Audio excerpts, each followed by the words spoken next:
y que el lenguaje es, por lo tanto, intachable.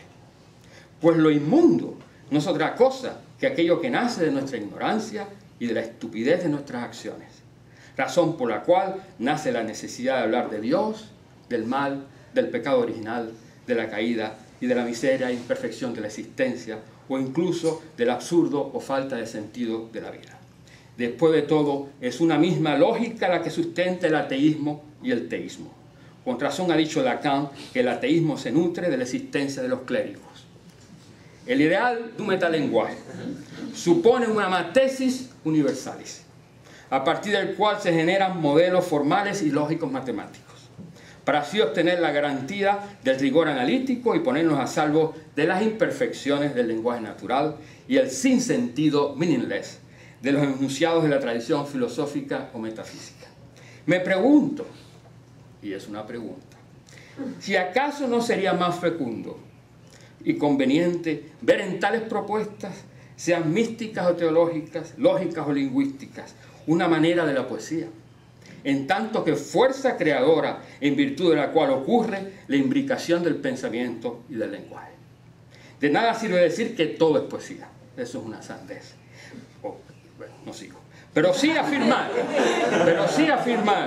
sí, porque me pongo a improvisar, estamos aquí hasta las 3 de la tarde, pero sí afirmar que la poesía, es decir, la acción creadora por la que adviene el lenguaje, y eso es lo que significa poesía. Poesía en griego, poiesis, significa no solamente acción, producción y fabricación, sino acción.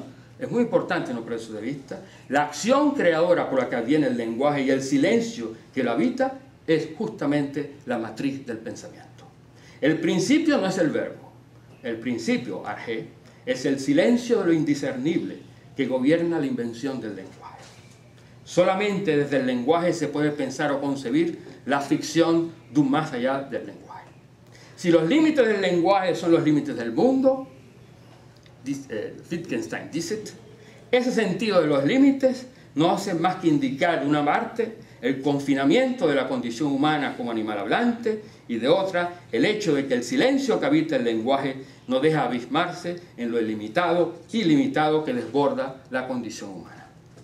En otras palabras, solo por la poesía y el silencio de las palabras se está en condiciones de romper las barreras que el propio lenguaje impone y abrirse a lo más íntimo, a lo más adentro de todo, que es también la intemperie de lo infinito. Lo de adentro afuera y lo de afuera adentro. Y ahí el recorrido topológico de la poesía y que la célebre cinta de Möbius pone en evidencia. Hay un curioso dibujo de mi querido amigo, así le llamo si me permiten, Marcel Duchamp, del año 1914, el cual forma parte de las investigaciones gráficas en su célebre La mariée mise à nu par ses célibataires même, la novia. Aparece un ciclista remontando una frágil cuerda, encorvado sobre las líneas de un pentagrama en dirección a lo alto, con la siguiente inscripción: avoir l'apprentice dans le soleil, tener el aprendiz en el sol. Y con uno de los también célebres juegos de palabras del artista puede leerse más adelante en sus escritos la expresión équilibre, con lo cual se destaca de una parte el binomio equilibrio-libertad y de otra el lexema X, que podemos tomar como indicador vacío o el punto de inflexión siempre por determinarse, en virtud del cual se afirma mejor se realiza la libertad. Por aquí está el dibujito, luego si alguien lo quiere ver lo puede ver, en la intimidad. A la manera de un frágil equilibrio. La libertad es el ejercicio, la práctica, la ascesis de un desequilibrio que en cada momento recupera el sentido tan preciso como indefinido de su dirección.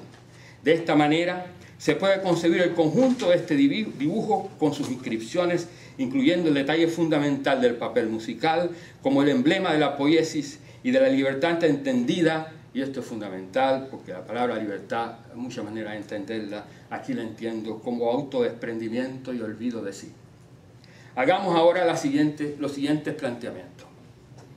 Primero, el destello de la imagen poética es el fruto del cuerpo amoroso del poema. Segundo, la construcción o invención de la imagen poética se lleva a cabo por obra y gracia de la escritura. Veamos el primero. El cuerpo amoroso del poema es lo afrodisíaco, entendido como el estímulo poético por excelencia.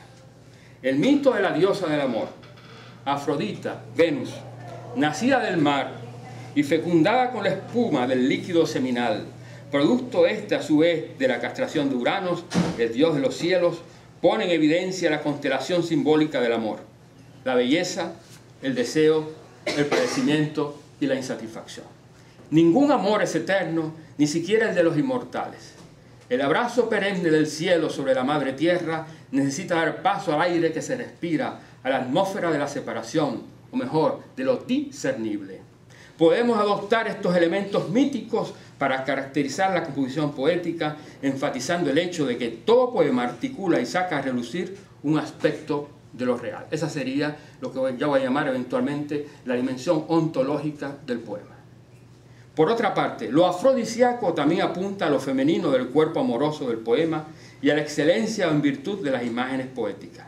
Es ahí donde prospera la fecundación seminal y la producción o creación del sentido, lo que propongo llamar el sema.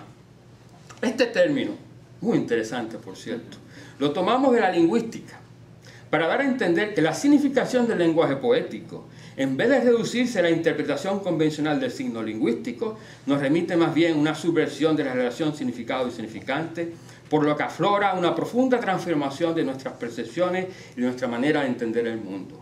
Esta cualidad seminal de la poesía es distintiva del artista en general, pero no es exclusivamente suya. Está inscrita en el lenguaje y por lo tanto en la propia condición humana. Escribe un un importante y muy respetado sinólogo, estudiante de la cultura china, francés, Jean-François Villetet, lo siguiente, y lo cito. Un artista, un escritor, es necesariamente un experimentador. No solo en la puesta a punto de sus medios, sino también y ante todo en su manera de sentir, de percibir y de representarse el mundo. Este carácter experimental es más o menos marcado o más o menos consciente, más o menos reconocido según sus casos. Pero esta facultad de deshacer y rehacer el mundo es universal. Está presente en cada uno de nosotros y nos resulta indispensable. Cierra la cita. Si en un sentido técnico el sema, en el contexto de la lingüística, es la unidad de la semántica que constituye el rasgo y característica mínimo del significado, en un sentido poético, sin dejar de ser lo anterior, se trata además de la generosa procreación del cuerpo amoroso del poema que tiene como horizonte común el desplazamiento ad infinitum de la significación. Desde esta perspectiva, el acto poético de creación no es un asunto de género o identidad sexual. No hay, a mi entender, una escritura femenina o masculina. Lo que hay es una experiencia femenina o viril de la escritura que es asumida por el poeta o el artista y respectivamente que sea hombre o mujer. Este devenir sexualmente indefinido de la escritura está profundamente ligado a la dimensión afrodisíaca del cuerpo amoroso del poema y a la singularidad de la experiencia de la sexualidad, de la cual es, por cierto, inseparable el advenimiento del lenguaje. 2. ¿Qué sería de las musas, hijas de la memoria, si la danza y el encanto de sus cuerpos que ponen en movimiento, sin la danza y el encanto de sus cuerpos que ponen en movimiento el alto momento de la fusión y del encuentro? Si la voz poética es un soplo musical, hay que decir también que su enrarecida sinfonía es el susurro que nutre la voz del poema. El mito nace de la poesía con el mismo augurio con que el poema nace de la escritura del mito, esto es, de la mitografía. Este trasfondo afrodisíaco y erótico de la escritura poética nos refiere al hecho de que se escribe desde el cuerpo, pues es el cuerpo el lugar de inscripción de lo que se padece, y del esfuerzo por transformar el dolor, la pasión y el sufrimiento en acción, es decir, en aquello que nutre la poiesis o el acto creador. Así como el destello de la imagen es el fruto de un cuerpo amoroso del poema, de la misma manera la construcción, invención y creación de la imagen poética se lleva a cabo por obra y gracia de la palabra escrita. Se trata de tres operaciones distintas, aunque se ofrezcan al unísono, es decir, en sintonía con esa experiencia única que es la del acto poético. He propuesto el concepto de imago para dar cuenta de esta vocación, de este llamado usualmente reconocido como inspiración. Por lo general no se tiene en mente, cuando sí se habla del principio vital que con ello entra en juego, esto es, de que la respiración y la expiración son un fundamento poético y no ya solo neurofisiológico de lo que implica ser y tener un cuerpo. Propongo considerar de esta manera también el concepto del gesto agónico de la escritura.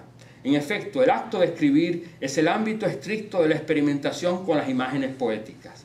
La agonía estriba en la tensión, en el esfuerzo, en la lucha con la que se realiza lo que las palabras callan, simulando una vida que no tienen y disimulando la voz del pensamiento. Es precisamente este juego disimulador lo que Platón, antes que nadie, saca a relucir en el Fedro. Lo que aparece como crítica severa es, en realidad, una lúdica e irónica exaltación, pues se trata de un repudio de la escritura que se materializa justamente con la propia palabra escrita. De ahí mi discrepancia, unida sin duda a un justo reconocimiento, con el influyente texto de Jacques Derrida, La Pharmacie de Platón, asunto ya expuesto en el primer volumen de la Estética del Pensamiento.